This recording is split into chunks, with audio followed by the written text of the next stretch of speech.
அமெரிக்க டாலருக்கு நிகரான இந்திய ரூபாய் மதிப்பு முன்னெப்போதும் இல்லாத அளவுக்கு சரிந்து வருது.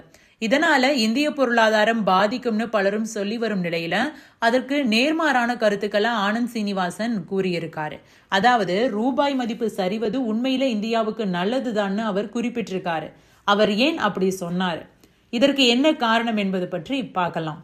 அமெரிக்க டாலருக்கு நிகரான இந்திய ரூபாய் மதிப்பு கடந்த ஆண்டு நவம்பர் மாதம் 82 ரூபாய் 98 பைசாவாக இருந்தது.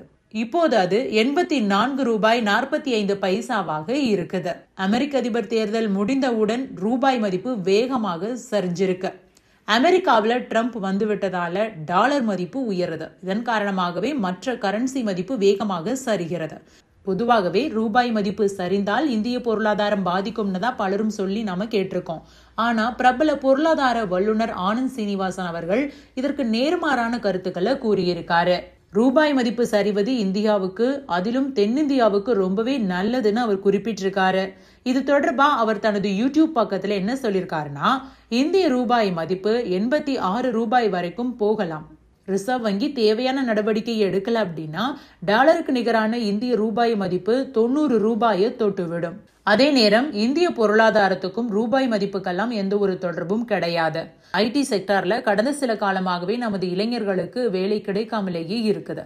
ரூபாய் மதிப்பு குறைந்தால் வேலை வாய்ப்பு அதிகரிக்கவே செய்யும். நமது நாட்டில் ஐடி துறையும் மருத்துவ துறையிலும் தான் அதிகமா நாம ஏற்றுமதி செய்யறோம். திருப்பூரிலிருந்து துணிகளும் கணிசமாக போகுது. இதனால் தான் நமக்கு வேலை வாய்ப்புகளும் அதிகம் உள்ளது. எனவே ரூபாய் மதிப்பு 100 ஆனால் ஆர்டர் அதிகரிக்கும். 3 துறைகளிலும் ஏற்றுமதி அதிகரிக்கவே செய்யும். ரூபாய் மதிப்பை நீங்கள் மட்டும் வலிமையா வைத்திருந்தா போதாது. சீனா மற்றும் ஜப்பான்ல அந்தந்த நாடுகளுடைய கரன்சி மதிப்பு சரியுது. அப்படி இருக்கும்போது உங்களோட ரூபாய் மதிப்பு அதிகமாக இருந்தது அப்படின்னா உங்ககிட்ட இருந்து வாங்கறதுக்கு பதிலா சீனா, ஜப்பான், வியட்நாம் நாடுகள்ல இருந்து பொருட்களை வாங்கிப்பாங்க.